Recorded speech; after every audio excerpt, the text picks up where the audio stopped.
Madame Bazien-Guinche, alors on a dit que vous êtes professeur de l'université de droit public, mais vous êtes une spécialiste du droit européen. Hein. Je vous entendais dire en aparté, il y en a pas tant que ça, hein, en fait, Ouais, en du France. droit Hein. européen des migrations. Du droit européen des migrations. Alors, Ouais. en complément sur cette question, comment vous l'abordez? Alors, je ne sais pas si c'est un regard de juriste, j'imagine, mais comment vous pourriez compléter peut-être ou peut-être ouvrir les propos de Sylvie Guillaume sur cette question?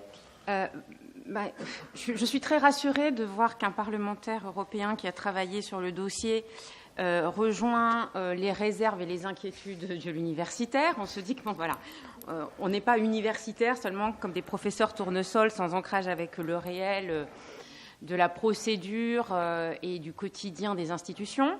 Je voudrais simplement revenir sur un point qui a été évoqué par Sylvie Guillaume. L'idée que la Commission aurait peut-être commis une confusion entre pays d'origine sûre et pays tiers sûrs. Alors, à mon avis, il n'y a pas eu vraiment de confusion. Alors, il faut quand même que je vous explique. Donc, le pays d'origine sûre. Vous venez d'un pays d'origine sûre, vous déposez une demande d'asile.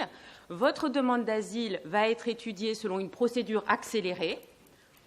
Accélérée, elle est vraiment accélérée. Accelerada, comme il dirait en Amérique latine. Ça veut dire que c'est expéditif, hein.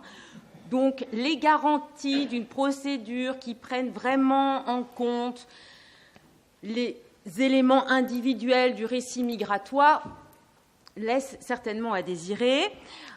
Pour vous donner quand même un ordre d'idée, les associations qui travaillent sur le terrain dans tous les États membres estiment que lorsque vous faites l'objet d'une procédure accélérée, dans 93% des cas, on va estimer que votre demande d'asile est irrecevable.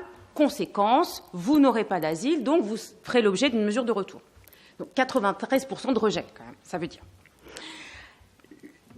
Lorsqu'on parle de pays tiers sûrs, les choses sont un tout petit peu différentes. Ce n'est pas sur la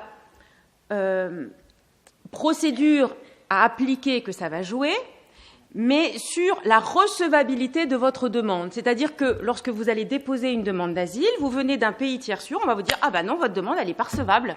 Vous venez d'un pays tiers sûr.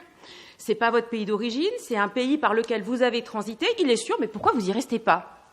Et pour le coup, votre demande, elle n'est pas du tout examinée. Donc pour le coup, c'est 100% de rejet.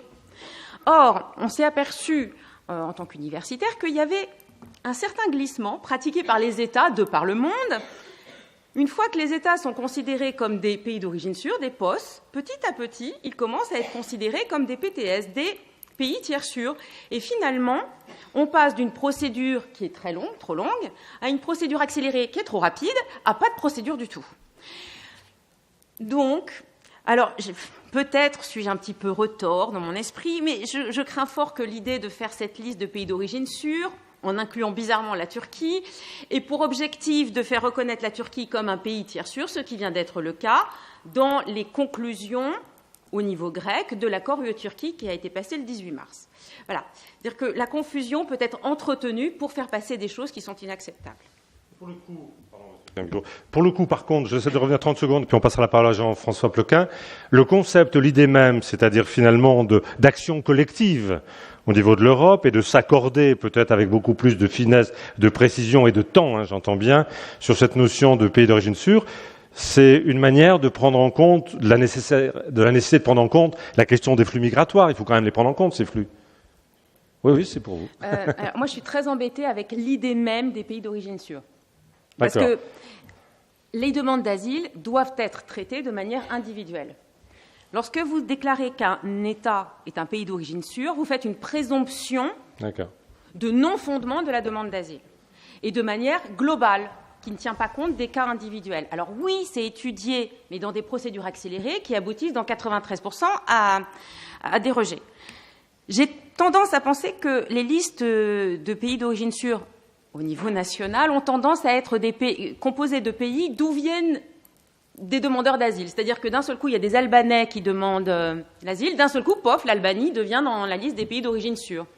Voilà. Donc, c'est des listes qui ne correspondent pas à la sécurité dans le pays, mais à l'origine, à la provenance des demandeurs d'asile. Et puis à la posture des États par rapport à cette situation à ce moment-là.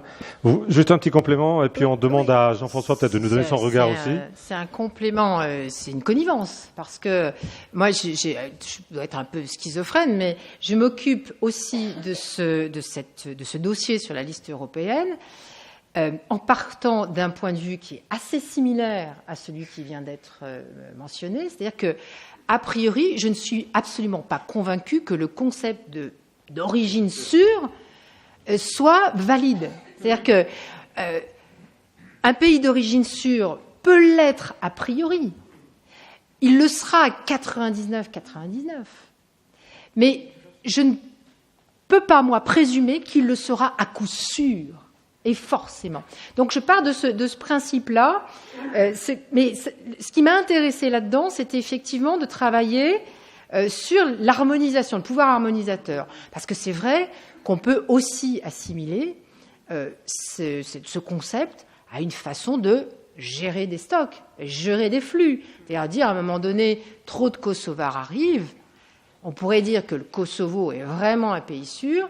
Et donc, on va siffler d'une certaine manière la fin de la récréation en disant si vous voulez demander, si vous voulez migrer, si vous avez un motif de migration, ça peut s'enregistrer, ça peut s'entendre pour d'autres motifs que l'asile.